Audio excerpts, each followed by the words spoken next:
If you're tired of being strong, this is for you. Right now, as you listen to my voice, I want you to know something. You don't have to pretend here. You don't have to hold your shoulders up, force a smile, or convince anyone that you're okay.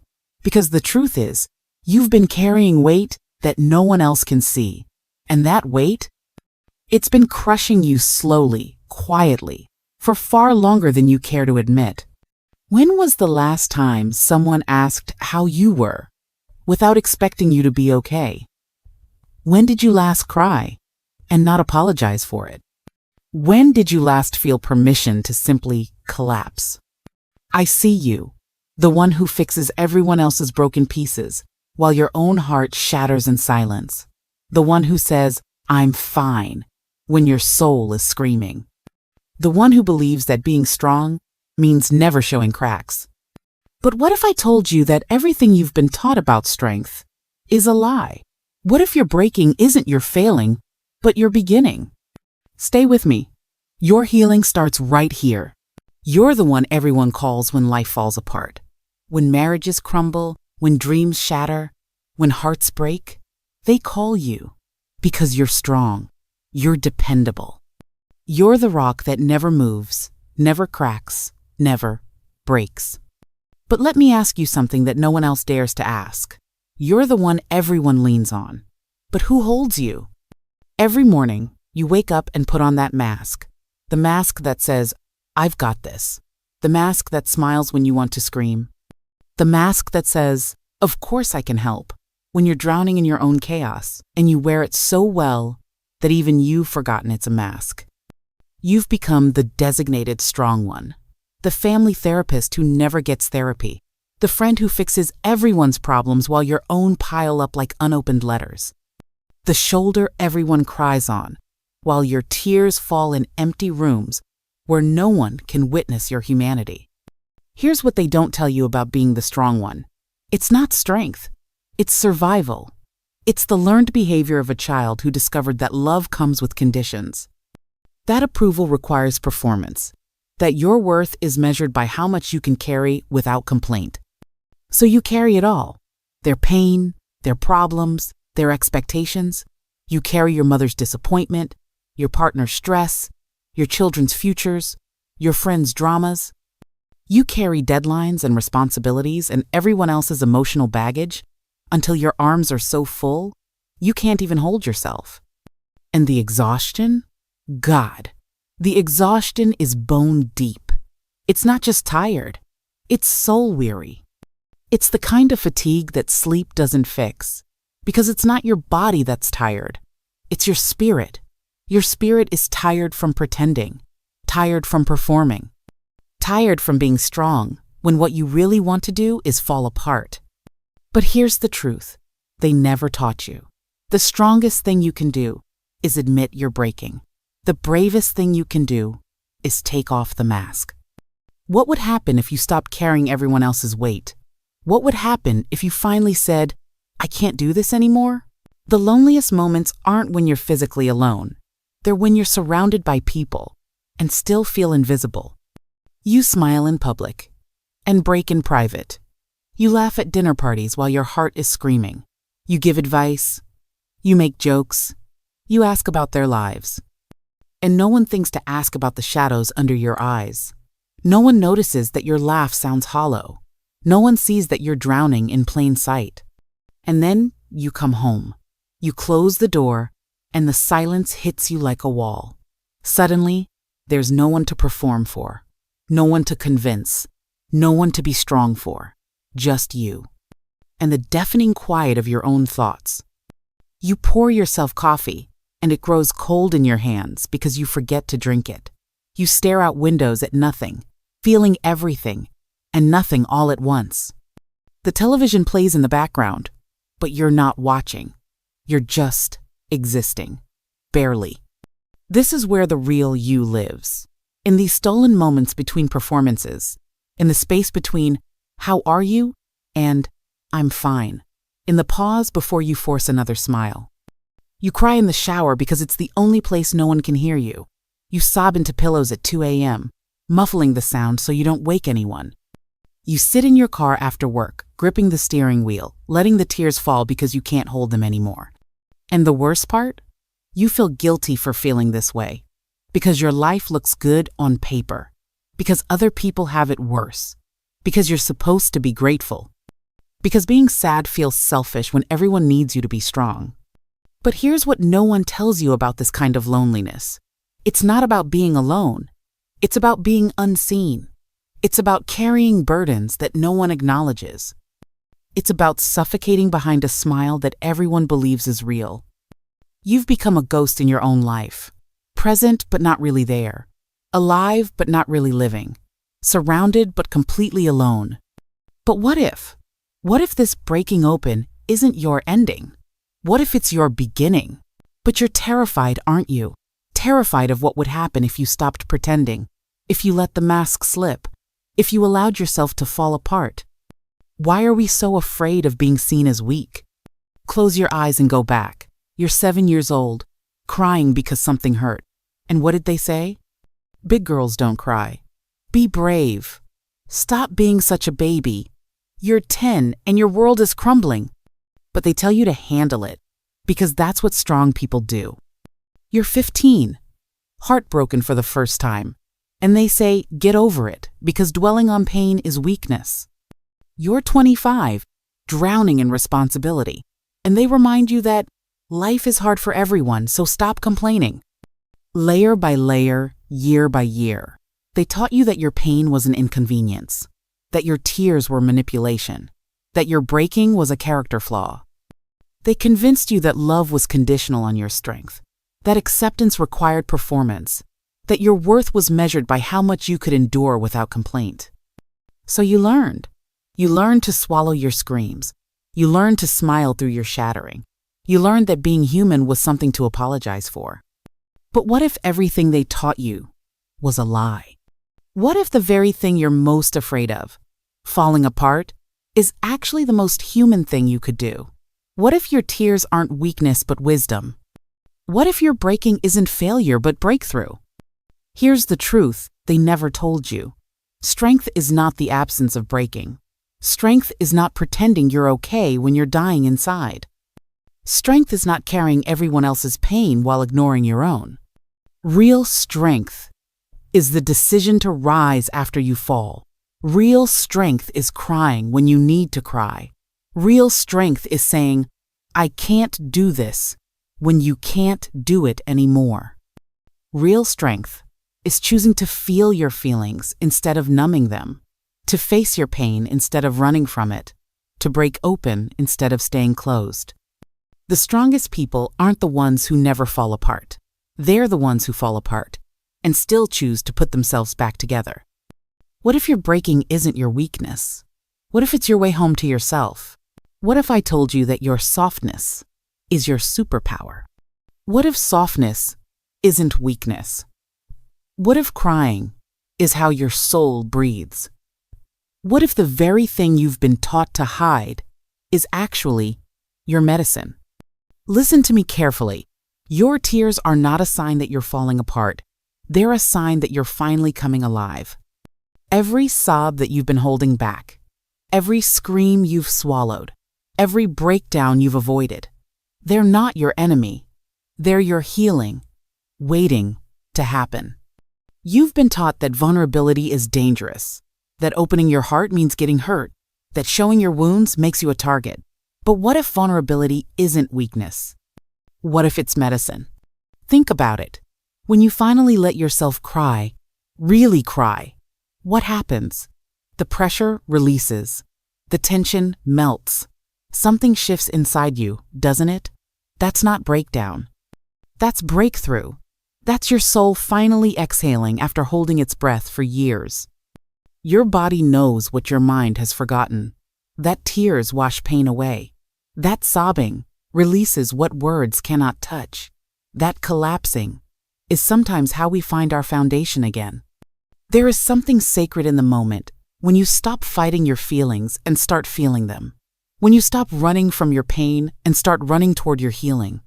When you wrap yourself in a blanket, curl up like the child you once were, and let yourself weep for everything you've lost, everything you've carried, everything you've endured. This isn't giving up. This is giving in. Giving in to your humanness. Giving in to your need for comfort. Giving in to the truth that you are not a machine designed to endure pain. You are a soul designed to feel, to heal, to transform. Your gentleness with yourself is not selfish. It's survival. Your softness is not surrender. It's strength. Your vulnerability is not your weakness. It's your way back to wholeness. So cry if you need to cry. Scream if you need to scream. Fall apart if you need to fall apart. Your breakdown isn't your destruction. It's your resurrection. What if the very thing you're afraid of is the very thing that will save you? I know what you're thinking right now. You're thinking, but I can't stop.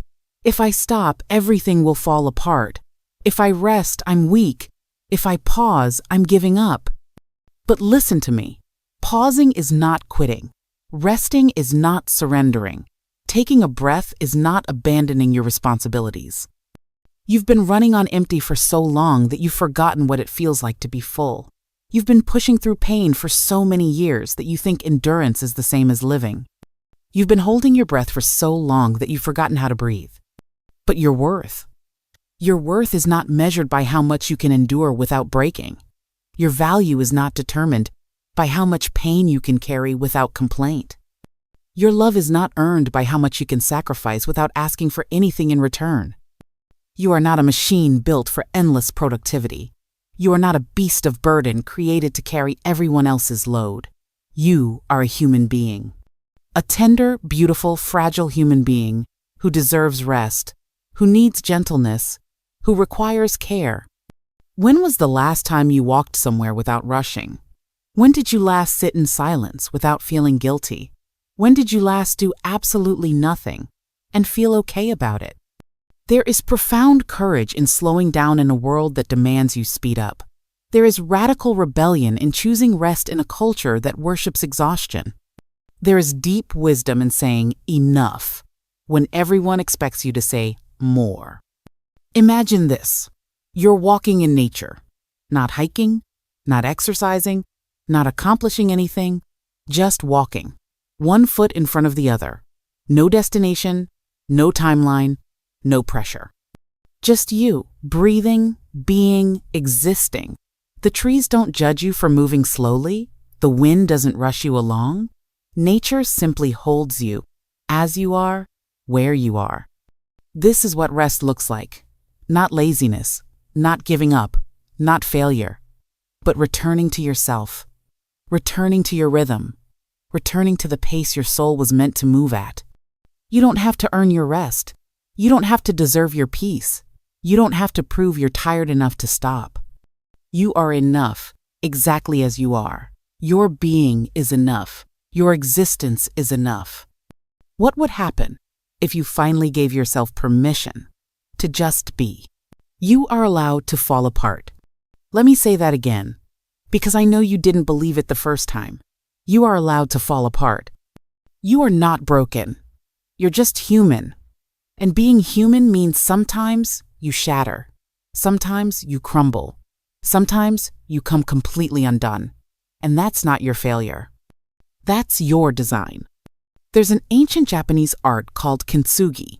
When a piece of pottery breaks, instead of throwing it away or trying to hide the cracks, they mend it with gold. Pure, precious gold. The broken places become the most beautiful parts of the piece. The cracks become veins of light, streams of beauty, pathways for illumination. The philosophy is profound. The breaking is part of the story, not the end of it. The scars are not shame. They're where the light enters. Look at your life. Look at all the places you've been broken. Your heart that's been shattered by loss. Your spirit that's been cracked by disappointment.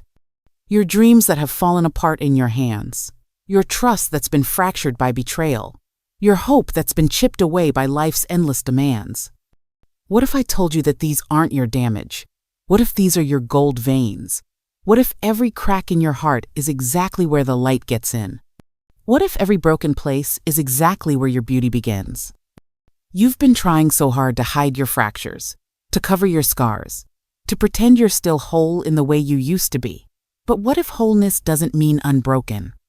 What if wholeness means integrated, complete with your cracks, beautiful because of your breaks, luminous through your wounds? Your depression isn't your defect. Your anxiety isn't your flaw. Your trauma isn't your stain. Your exhaustion isn't your weakness. These are the places where life has touched you, where experience has shaped you, where your humanity shows through. You are not damaged goods. You are not too much. You are not beyond repair. You are a masterpiece in progress, made more beautiful by every break, more valuable because of every crack, more precious because you have survived your own falling apart. You are allowed to be broken and beautiful at the same time. You are allowed to be healing and hurting simultaneously. You are allowed to be human.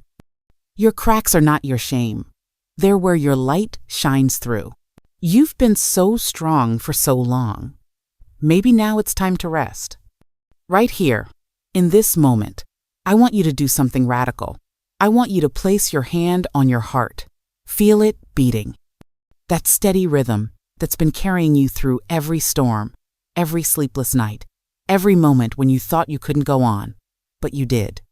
Your heart has been so faithful to you, even when you forgot to be faithful to yourself, even when you pushed beyond your limits, ignored your needs, silenced your pain. Your heart kept beating. Your lungs kept breathing. Your body kept holding you even when you forgot to hold yourself. What if this is the moment you finally come home to yourself? Not the version of yourself that everyone needs you to be. Not the person who has all the answers, who never breaks, who carries everyone else's world on their shoulders.